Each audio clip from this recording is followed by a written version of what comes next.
Yes, then now we start with the numericals on vectors. इससे पहले देखिए हमने पूरे वेक्टर्स को रिवाइज किया है, पूरे वेक्टर्स को पढ़ा है, क्या क्या होता है, सारे फॉर्मूले हमने सीखे हैं।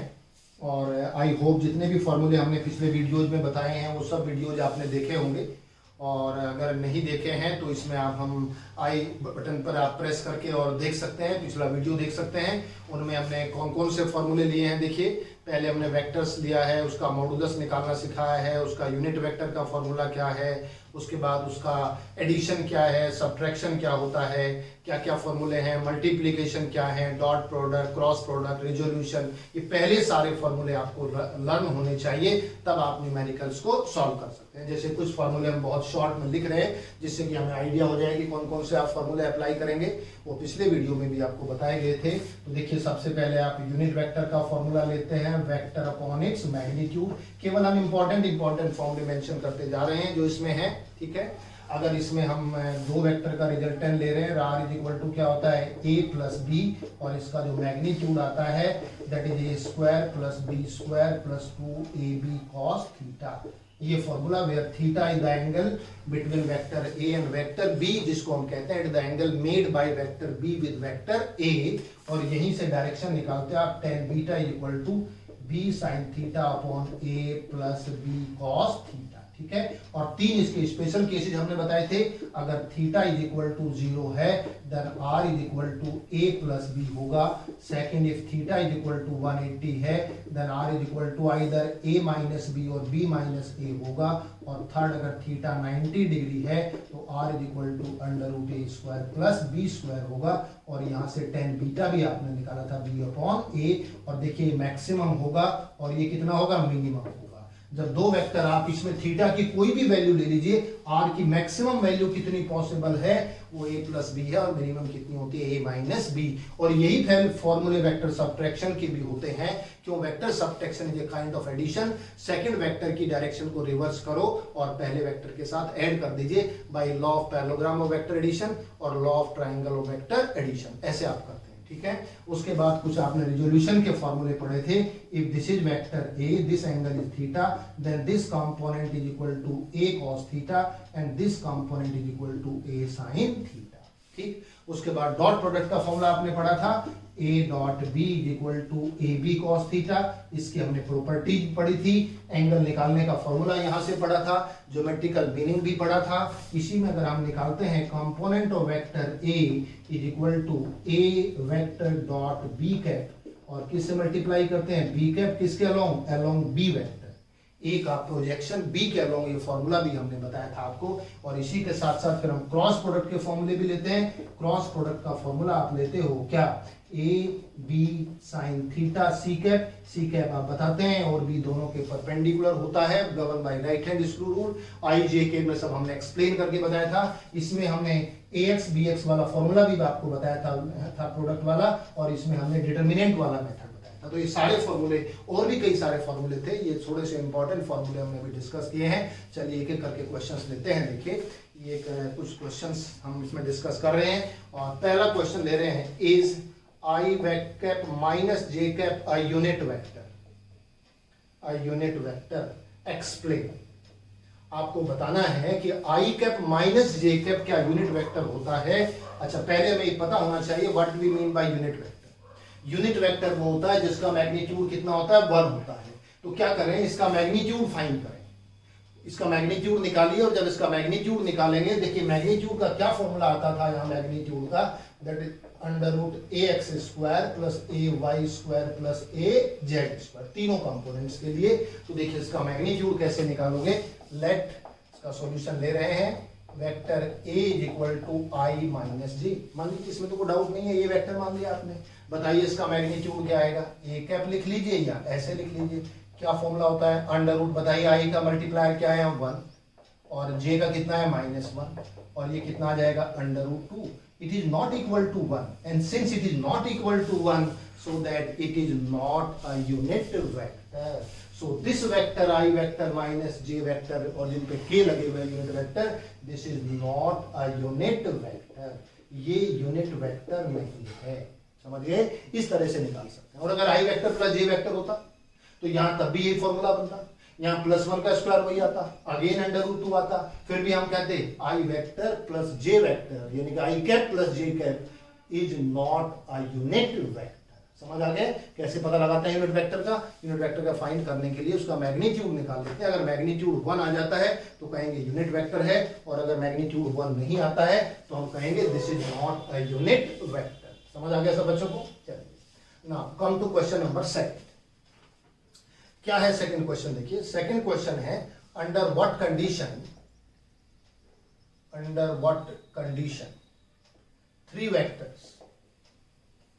three vectors first can give zero resultant and second and non-zero resultant। कौन सी ऐसी कंडीशन है जिसमें 3 वेक्टर मिलकर के रिजल्टेंट 0 भी दे सकते हैं, और कैसा दे सकते हैं? 0 बनाए या फिर कैसा बनाए? नॉन जीरो बनाए। तो देखो एक triangle law of vector addition को पूछने का दूसरा तरीका होता है, this is conceptual question. Same concept में be asked but in different language. आपने triangle law of vector addition पढ़ा है, क्या पढ़ा है triangle law of vector addition में? ये पढ़ा है, अगर ये वेक्टर ए है, ये वेक्टर बी है, तो ये वेक्टर क्या होता है? सी होता है। दिस इज वेक्टर सी, ठीक है। अब इसमें कितने वेक्टर्स हैं? 3 है, ए बी एंड सी। क्या तीनों वेक्टर का जो रिजल्टेंट है वो नॉन जीरो है? नॉन जीरो रिजल्टेंट कब है? ये सी कैप वेक्टर हमेशा नॉन जीरो आएगा। कब? अगर ये कंडीशन है तो इसमें नॉन जीरो वैल्यू होगी, और नॉन जीरो का मतलब ये हुआ when 2 vectors are represented by 2 sides of a triangle in the same order and third side is represented in opposite order by the third vector. क्या मतलब हुआ? अगर 2 साइड हैं ए और बी, दोनों को सेम ऑर्डर से रिप्रेजेंट करें, और तीसरा वेक्टर जिसमें 3 वेक्टर की कंडीशन इन्होंने बताई है, थर्ड वेक्टर क्या होना चाहिए? ट्राइंगल का तीसरी साइड को रिप्रेजेंट करे but in opposite order. This is the condition of non zero resultant. बोलो बात समझ आई कि नहीं? तो बेसिकली क्या है ये? नॉन जीरो रिजल्टेंट किसमें आता है? जिसमें आर निकालते हैं। आर किसमें निकालते हैं? ट्राइंगल लॉ में निकालते हैं, लॉ पैरेललोग्राम में निकालते हैं। तो बेसिकली लॉ पैरेललोग्राम को पूछने का दूसरा तरीका हो गया, ये इनडायरेक्ट मेथड हो गया। दूसरी लैंग्वेज में पूछ लिया आपने लॉ ऑफ किसको? Triangle of vector addition. तो क्या आंसर हुआ? For non resultant of 3 vectors the 2 vectors should be represented by 2 sides in the same order of a triangle and third side of the triangle in opposite order. Third vector will represent third side in opposite order. And what is the condition of this one? If you remember this thing, हमने इसी को इस तरीके से भी समझाया था। ये वेक्टर A, ये वेक्टर B, और अगर इस वेक्टर को हम C ले लें तो इस कंडीशन में हमने प्रूव किया था A plus C, B plus C is equal to 0। कब आया था ऐसा?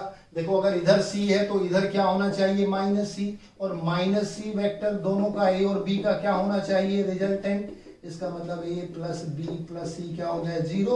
और देखिए 3 वेक्टर्स का रिजल्टेंट 0 आ गया है।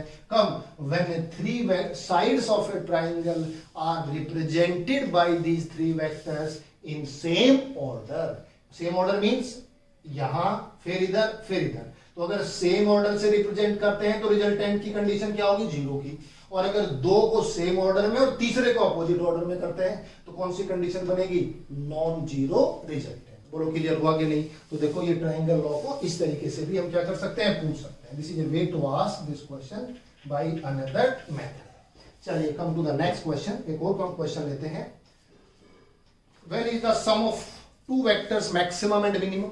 कौन सी कंडीशंस है? Sum of 2 vectors, sum of 2 vectors is maximum and be minimum. अच्छा बताइए सम ऑफ 2 वेक्टर्स का मैक्सिमम कब है? ये भी ट्राइंगल लॉ या लॉ ऑफ पैरेललोग्राम का जो रिजल्ट है उसी को पूछा है आपसे। कैसे पूछा है? देखो बताओ, अगर हम ये पूछें कि क्या रिजल्टेंट होता है तो आप ये बताएंगे, क्या डायरेक्शन है तो आप ये बताएंगे। आपसे पूछा जाए when 2 vectors are in the same direction what is resultant, तो आप बताएंगे A प्लस बी। और A प्लस बी क्या है? ये मैक्सिमम वैल्यू।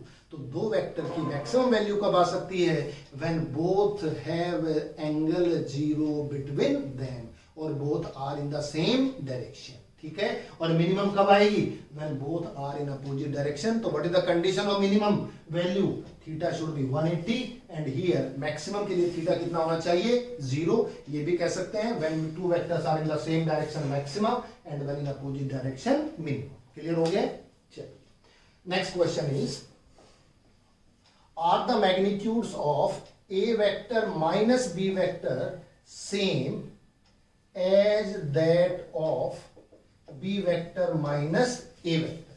ये बताना है क्या इन दोनों का मैग्नीट्यूड सेम है, आर द मैग्नीट्यूड्स, ठीक है, इन दोनों वेक्टर का क्या मैग्नीट्यूड सेम है या फिर डिफरेंट है, ये क्वेश्चन हमें बताना है। ठीक है, देखो जब आप मैग्नीट्यूड निकालते हो a माइनस बी का या b माइनस ए का, क्या आता है, तो तब मैग्नीट्यूड आएगा। अगर हम a माइनस बी का मैग्नीट्यूड निकालते हैं तो क्या फॉर्मूला आया था बताओ, that is under root A square plus B square minus 2ab cos theta.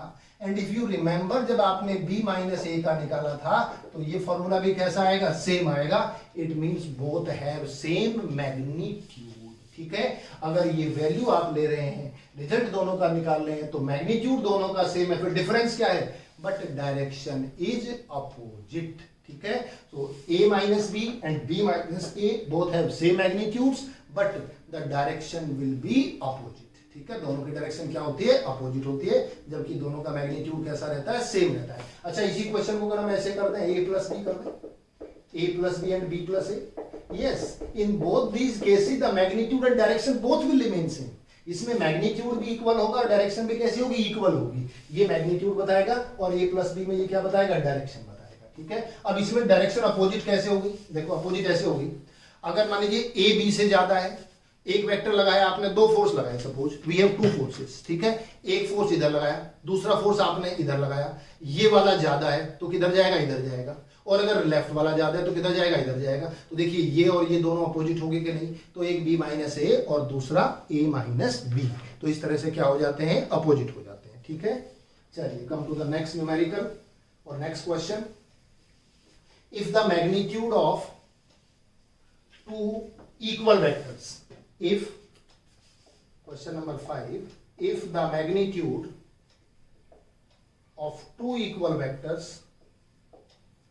two equal forces दिया हुआ है, rather forces is equal to either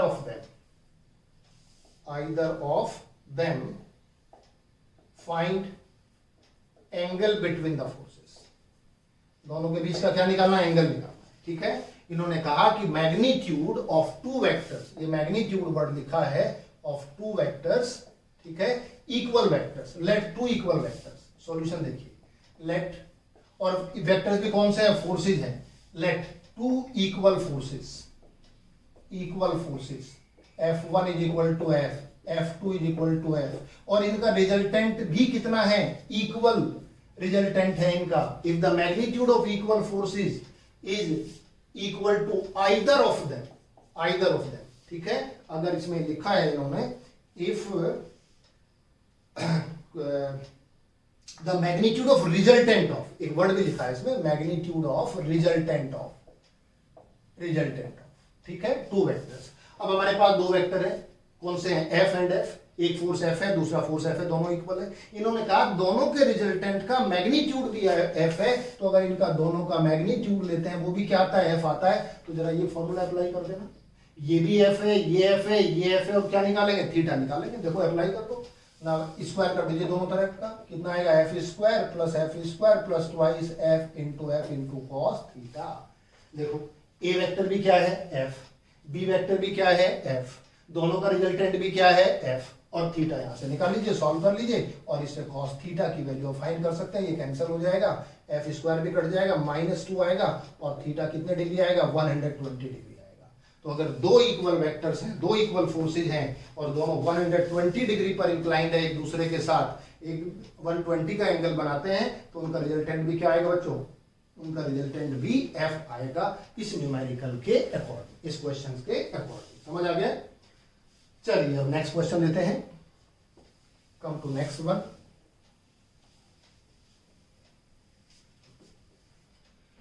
if vector A, question number 6 rather, if vector A plus vector B is equal to vector A minus vector B, then what can you say about which vector? B vector.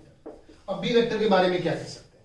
अगर A plus B, A minus B vector के equal हो जाए तो B vector के बारे में क्या कह सकते हैं? दोनों का मैग्नीट्यूड इक्वल नहीं है, बल्कि क्या इक्वल है? दोनों का डायरेक्शन भी इक्वल है। अगर दो वेक्टर को आप इक्वल रख रहे हैं, both are equal in magnitude as well as direction, तो ऐसा कैसे पॉसिबल हो सकता है? एक ही कंडीशन हो सकती है, if B vector is a null vector. हमने नल वेक्टर बताया था जिसको जीरो वेक्टर भी कहते हैं, तो उसमें ये प्रॉपर्टी लग जाएगी। अगर आप ये लेते हैं तो ये ए वेक्टर आता है, और ए माइनस जीरो वेक्टर लेते हैं तो ये भी क्या आता है? A vector. तो if vector b is a null vector और zero vector, under that condition a plus b vector will be equal to a minus b vector. ये थोड़ा सिंपल था, कोई मुश्किल इसमें नहीं था। चलिए अब इसमें आगे बढ़िए। Take next question. Next question है unit vector is represented by, देखिए यूनिट वेक्टर दिया हुआ है, represented by 0.6 i cap plus 0.8 j cap plus c k cap if a unit vector. ठीक है, कौन से वाला वेक्टर है? Unit vector represented by this one. Find the value of c. Find the value of c. अगर ये unit vector है तो आपको इसमें जो c वैल्यू c है, अननोन पैरामीटर, इसकी वैल्यू निकालनी है। क्या बताया? यूनिट वेक्टर जिसका मैग्नीट्यूड क्या होता है? 1 होता है। तो इसका मैग्नीट्यूड कितना कर देंगे? 1 कर देंगे। करो इसका मैग्नीट्यूड 1। बताओ कैसे निकालते हो यूनिट वेक्टर का मैग्नीट्यूड? तो मैग्नीट्यूड ए कैप क्या होना चाहिए? 1 होना चाहिए। कैसे निकालते हो? अंडर रूट 0.6 का स्क्वायर कर दीजिए, 0.8 का स्क्वायर कर दीजिए, प्लस सी स्क्वायर कर दीजिए, इक्वल टू क्या आएगा? 1 आएगा। दोनों तरफ का स्क्वायर कर दो, 0.36, 0.64 plus C square equal to कितना आएगा? 1 आएगा। और बताइए किसके इक्वल आता है? ये कितना हो गया? 1 हो गया, plus C square equal to कितना हो गया? 1, सी स्क्वायर कितना हो गया? 0, और सी कितना हो गया? सी कितनी वैल्यू हो गई? 0, यानी कि ये वैल्यू क्या है? 0 है। तो value of c is equal to 0। इस तरीके से आप क्या कर सकते हैं? इसको सॉल्व कर सकते हैं। ठीक है, समझ आया? चलिए, तो इसका मैग्नीट्यूड लिया, और 1 क्यों रख दिया? Because it is a unit vector, इस वजह से हमने मैग्नीट्यूड 1 रख दिया। Come to next question. Question number 8। What is magnitude and direction of first I plus j, not I plus j, first is I minus j and second 2i plus 2j, 2i plus 2j। पहले ये लेते हैं। अच्छा, magnitude इसका हमने question number 1 में निकाला था। क्या फॉर्मूला आएगा? 1 square plus minus 1 square equal to under root 2। अच्छा, डायरेक्शन के लिए क्या निकालोगे? डायरेक्शन क्या होता है? tan बीटा से निकालो। tan बीटा कितना हो जाएगा? ay अपॉन ax, इस वाले फॉर्मूले में, b अपॉन a वाले फॉर्मूले से। कौन सा फॉर्मूला लग जाएगा? ये वाला फॉर्मूला लग जाएगा, ये वाला फॉर्मूला लग जाएगा। दो वेक्टर कैसे है? परपेंडिकुलर, जे आई के परपेंडिकुलर होता है। तो बताइए कितना आएगा? ए वाई कितना है? -1, कितना हो गया? -1, और बीटा कितने डिग्री आएगा? -45 डिग्री। -45 अगर डायग्राम बनाए तो ये आई कैप और ये क्या होगा? Minus J cap. यहाँ से ये बनेगा दोनों का रिजल्टेंट आई माइनस जे, और ये एंगल कितना बनेगा? -45 बनेगा। ये आपका ए बन जाएगा, ये बी बन जाएगा, ये सी बन जाएगा। ये डायग्राम हो गया। ये है आई माइनस जे, और ये एंगल है -45 मीन्स हॉरिजॉन्टल लाइन ए वेक्टर से किधर है? नीचे है। जरा सेकंड पार्ट देखो। सेकंड पार्ट में हम क्या मान लें इसको? चलिए ए वेक्टर मान लेते हैं इसमें, 2i प्लस 2j। बताइए इसका मैग्नीट्यूड कितना आएगा? अंडर रूट 4 प्लस 4 कितना आ जाएगा? Under root 8 2 under root 2। ठीक है, डायरेक्शन क्या आएगी इसमें भी? tan beta is 2/2 is equal to 1, और बीटा कितने डिग्री आएगा? 45 डिग्री। और अगर इसको आप बनाओगे, ये बन जाएगा आपका 2i कैप, और ये क्या बन जाएगा? 2j कैप, और ये दोनों का क्या बनेगा? रिजल्टेंट 2i प्लस 2j, और ये डायरेक्शन कितनी आएगी? 45 डिग्री। तो इसमें जो एंगल आएगा वो किधर आएगा? That will be in positive direction, in anti clockwise direction. बोलो क्लियर हुआ कि नहीं? सो this is magnitude and direction of these two vector. देखिए बच्चों, इसी में ये क्वेश्चन है नेक्स्ट वाला, जिसमें हम ये प्रूव कर रहे हैं the sum and difference of two vectors are perpendicular to each other, prove that the vectors are equal in magnitude. This is next question. अब देखिए दो वेक्टर मान लीजिए, आपने एक वेक्टर ए मान लिया और दूसरा वेक्टर कौन सा मान लिया, बी मान लिया है। आपने कहा सम, तो दोनों वेक्टर का क्या ले लिया आपने, सम ले लिया। मान लीजिए वेक्टर पी है, डिफरेंस क्या होगा दोनों का, डिफरेंस हो जाएगा। मान लीजिए क्यू वेक्टर है, इसे आप डिफरेंस कहते हैं, क्या होता है, ए माइनस बी ले सकते हो या बी माइनस ए भी ले सकते हैं। And it is given that both are perpendicular to each other. What is the condition of perpendicular vectors? If vector p is perpendicular to vector q then p dot q is equal to 0। अब ये properties हमें सब learn है तो problem नहीं है, यहां से आई थी property a dot b is equal to ab cos theta. अगर थीटा 90 है, cos 90 क्या होगा, 0। a dot b किसके इक्वल हो गया, ab के इक्वल हो गया। तो देखिए p dot q is equal to 0 और यहां से अगर लोगे तो a vector plus b vector dot a vector minus b vector is equal to 0। अब इसमें डिस्ट्रीब्यूटिव लॉ लगेगा। पहली प्रॉपर्टी डॉट प्रोडक्ट की, दूसरी प्रॉपर्टी डिस्ट्रीब्यूटिव लॉ, ए को डिस्ट्रीब्यूट करो, ए डॉट ए, फिर आप ये माइनस से बचो और ये आ जाएगा माइनस ए डॉट बी, ठीक है। फिर क्या आएगा, प्लस बी डॉट ए और माइनस क्या आएगा, B dot B is equal to क्या हो जाएगा, 0। What is A dot A square. यहाँ ए डॉट बी और बी डॉट ए दोनों इक्वल होते हैं तो कैंसिल हो जाएगा। कौन सी प्रॉपर्टी लगेगी, commutative law.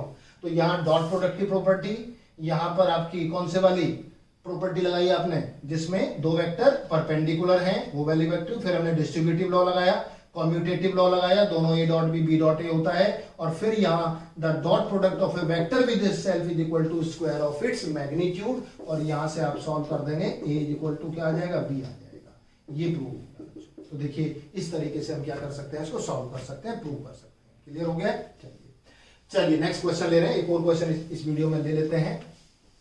Next question is, that is, if A, B and C, if vector A, vector B and vector C are mutually perpendicular to each other, then find value of, इसका value A dot B plus C। ये value find करनी है अगर तीनों vector कैसे हैं, mutually perpendicular. अभी देखिए लास्ट क्वेश्चन में क्या किया हमने, परपेंडिकुलर वेक्टर की प्रॉपर्टी अप्लाई की है। अगर ए बी के परपेंडिकुलर है, if A perpendicular to B then what is A dot B, it must be equal to 0। Dot product दोनों का क्या आएगा, 0 आएगा। बोलो यहां तो कोई डाउट तो नहीं है। अच्छा, अगर म्यूचुअली परपेंडिकुलर है, if A perpendicular to C then बताइए ए डॉट सी भी क्या होना चाहिए, 0। जब दोनों के बीच का एंगल 90 हो जाएगा तो ये भी 0 हो जाएंगे। जरा इसको लेके चलिए, किसके इक्वल आएगा ये, that will be A dot B plus A dot C. कौन सा फॉर्मूला लगाया, डिस्ट्रीब्यूटिव लॉ। ए को डिस्ट्रीब्यूट किया बी और सी दोनों पर, what is A dot B, 0। What is A dot C, 0। Answer भी कितना आया, 0 आंसर। आगे के नहीं 0। So this is a way to find the answer of A dot B plus C when vector A, B, C and are mutually perpendicular to each other। ठीक है, ये सब क्वेश्चन समझ आ गए। तो इसमें ये 10 क्वेश्चन थे जो हमने लिए हैं, बाकी नेक्स्ट वीडियो में हम कंटिन्यू